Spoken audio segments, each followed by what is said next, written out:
The government of Canada just introduced a new ban on all foreign buyers for real estate. Stay tuned to this video to see how this can affect housing prices, as well as some ways for people who are non-citizens to still be able to buy property in Canada. This new ban on foreign buyers came into effect on the 1st of January and will stand for 2 years. This ban means that people that are not Canadian citizens or fall into some of the exemptions will not be able to buy property.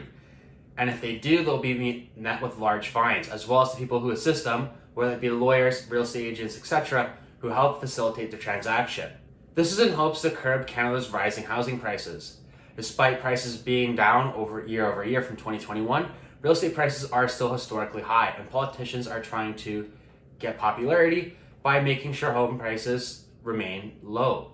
I hinted at this earlier, but there are a lot of exemptions for this foreign buyer ban. For example, people who are living in Canada and have their permanent residency will still be able to purchase property. International students who have spent the bulk of the last 5 years in Canada can buy property, but under $500,000. Workers who have filed Canadian taxes for 3 out of the last 4 years. Diplomats, staff, or members of international organizations in Canada.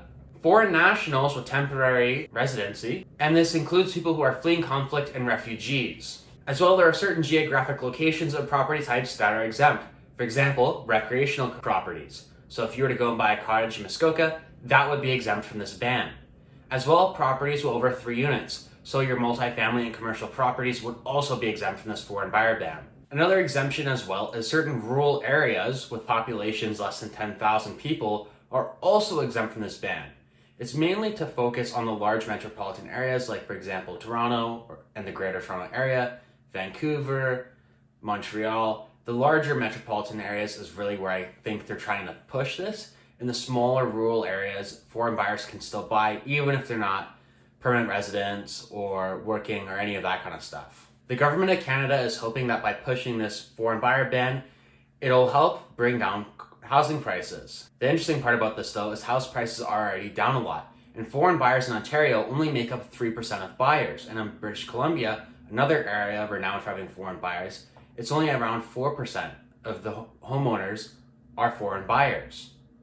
It's a very small segment of the population, and I don't know if this is going to have a large impact on the real estate prices, especially with interest rates being such a driving factor in the market and how these high rates are really driving down prices right now.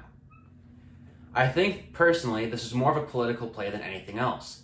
Politicians want to make it look like they're doing things to help the housing crisis, and by pushing this policy, they feel that they're going to achieve that. We already had a 20% foreign buyer tax before this, which is seriously discouraging anyone from buying into Canadian real estate who wasn't a citizen because, well, 20% on $1 million property is a lot of money, and even if you're a foreign buyer with lots of money, it's quite discouraging to have to pay that kind of tax. So I think this is more political than anything, and I think the impacts of this will be minimal. Overall, there is a lot of exemptions for this foreign buyer ban, and I think anyone who seriously wants to buy property in Canada who is a foreign buyer will find a way with all these loopholes and exemptions. They'll say they're a student, or they'll get like a student visa, or they'll buy through a corporation. They'll figure something out, or they'll just buy in these rural areas or multifamily properties or in the commercial space. So I feel like there's always the people that want to buy that are not Canadian citizens are going to still buy. I feel that it's more policy than anything. A lot of people working in the real estate industry have the same stance as me. They feel that this buyer policy will do little to nothing with the market. A quote here from Executive Vice President for Remax Western Canada, Elton Ash, says, "I can tell you with full confidence it'll have zero effect on the house prices." There are many other people in the industry that have similar stances. A lot of people that are working in real estate understand that foreign buyers make up a small percentage of the population, and the ones that really want to buy will use some of these exemptions or just buy recreational, rural, or multifamily properties. This is all I have for today's video. Hopefully you found this informative. Let me know in the comments what you think of this foreign buyer ban. Do you think it'll do anything, or do you think it's just a bunch of paperwork? Besides that, my name's Dillon Doucette. I'm a real estate agent servicing the Kitchener-Waterloo region. So if you are looking to buy property in the Waterloo region, feel free to send me an email. My email will be linked in the description. Besides that, I'll see you in my next video, and enjoy the rest of your day.